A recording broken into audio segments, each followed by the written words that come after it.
नाज़रीन, काज़ी अहमद में Sindh employees alliance जे सॾ ते मुलाज़िमनि पारां पेंशन मां कटौती ख़िलाफ़ मुतालबनि जी मञता लाइ अॼु बि एहतिजाज जारी रखियो वियो। तफ़सील ॿुधाए रहियो आहे गुलाम हैदर उनर। जी गुलाम हैदर, कहिड़ा तफ़सील आहिनि?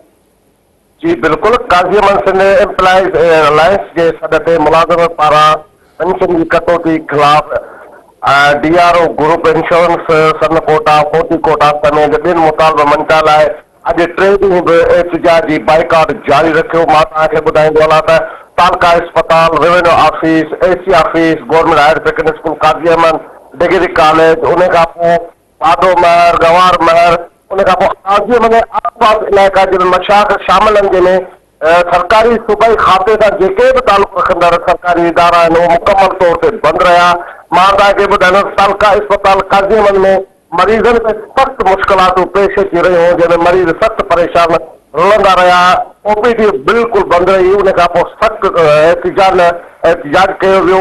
उन खां पोइ डॉक्टरनि सां असांजी ॻाल्हि ॿोल थी। डॉक्टरनि चयो सिर्फ़ु एमरजेंसी खां सवाइ असांजो मुकमल कारवा मुकमल बंदि आहे।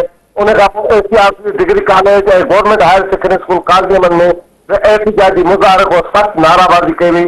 हिननि गवर्नमेंट खां इहो ई मुतालबो कयो त फिल फौर जेके असांजा मुतालबा मञिया वञनि, न त असांजी ॿी सूरत में बिलाल हाउस कराची में रहण जो ऐलान आहे। जी गुलाम हैदर, तव्हांजी महिरबानी।